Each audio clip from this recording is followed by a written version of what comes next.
Yo people, welcome back. Another video. This one we're just going to be going through the PlayStation 5 camera. If you're thinking of streaming and you've got a PS5, think about getting a PS5 camera, you want to stream on things like YouTube or Twitch or anything like that, we're going to go through all of that today.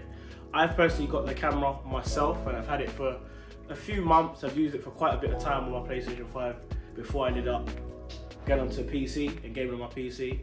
But for the purposes of videos and just for you lot, I went in and picked up a brand new camera so we can get it unboxed together.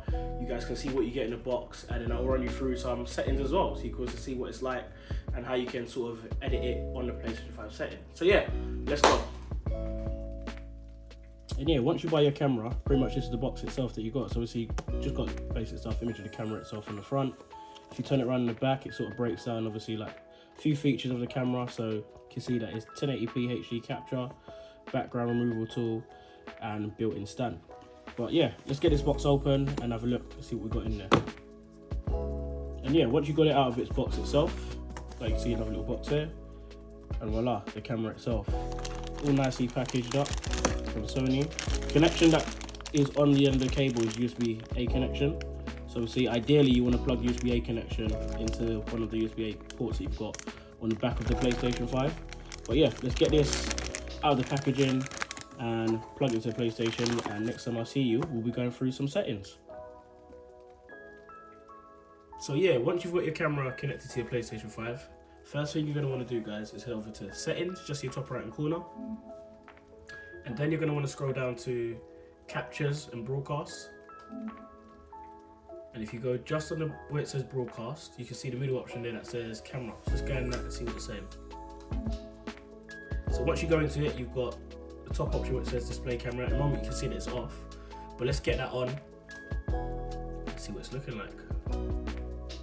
So that's it there. So that's a 1080p quality.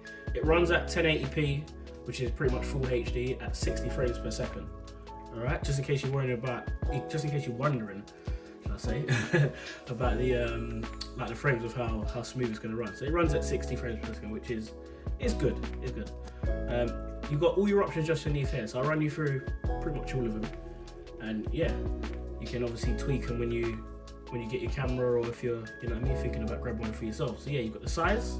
So size being, you can change the size of the actual box where you're displayed in the camera. So you've got medium, you've got large also as well. For me, I normally like it on small. I don't want my camera thing taking up too much space on my stream or anything like that. So I normally just leave it straight on small. You've got clip-in mask as well.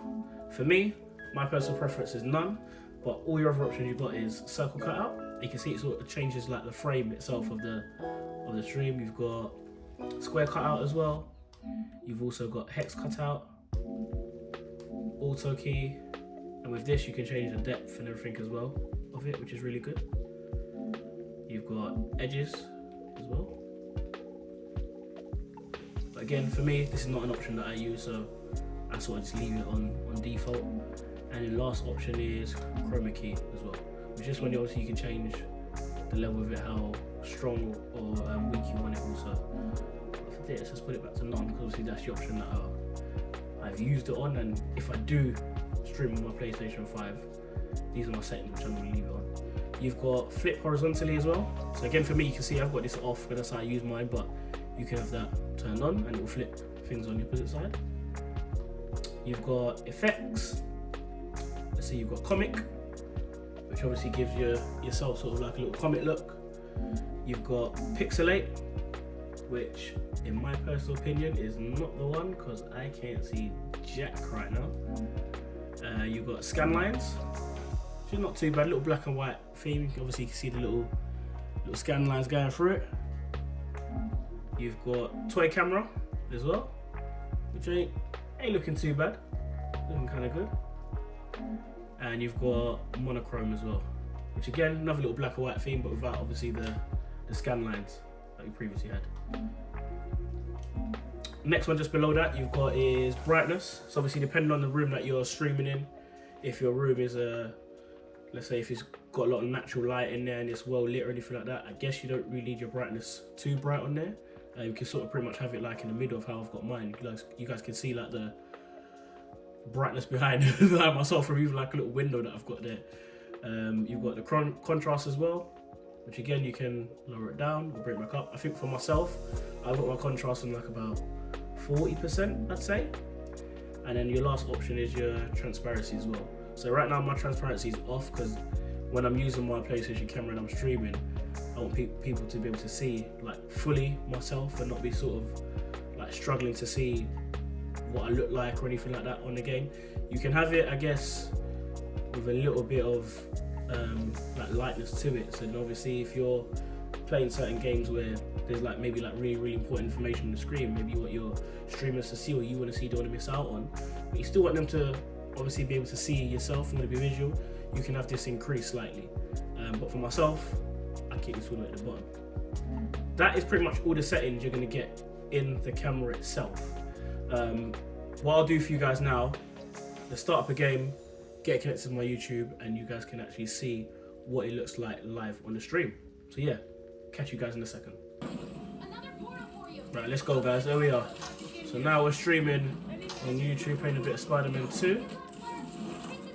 I'll be honest, this mission sort of has been winding me up and I've sort of been struggling a little bit with it. But we'll see if we can get past it.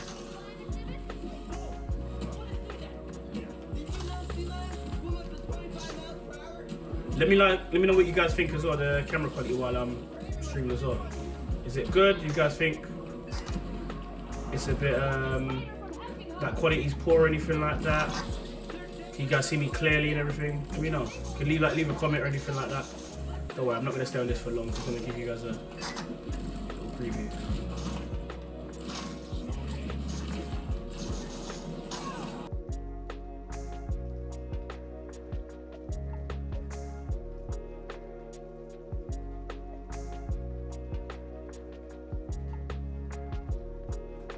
Yeah guys, and that's pretty much it. Let me know what you actually think of the PlayStation 5 camera down in the comment section down below. If you've got a PlayStation 5, you're not looking to spend crazy amount of money to get into the streaming sort of, I guess, like world or anything like that, you just want to stream on like YouTube and Twitch and whatnot, I think the PlayStation 5 camera, for the cost of it, it's actually a really good camera for what it can do, you know.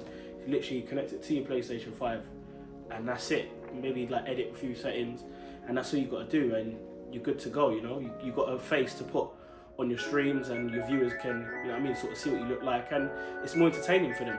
But yeah, let me know what you think down in the comment section below. Appreciate everyone that stuck around and watched the video through, and I'll catch you guys next time. Stay safe.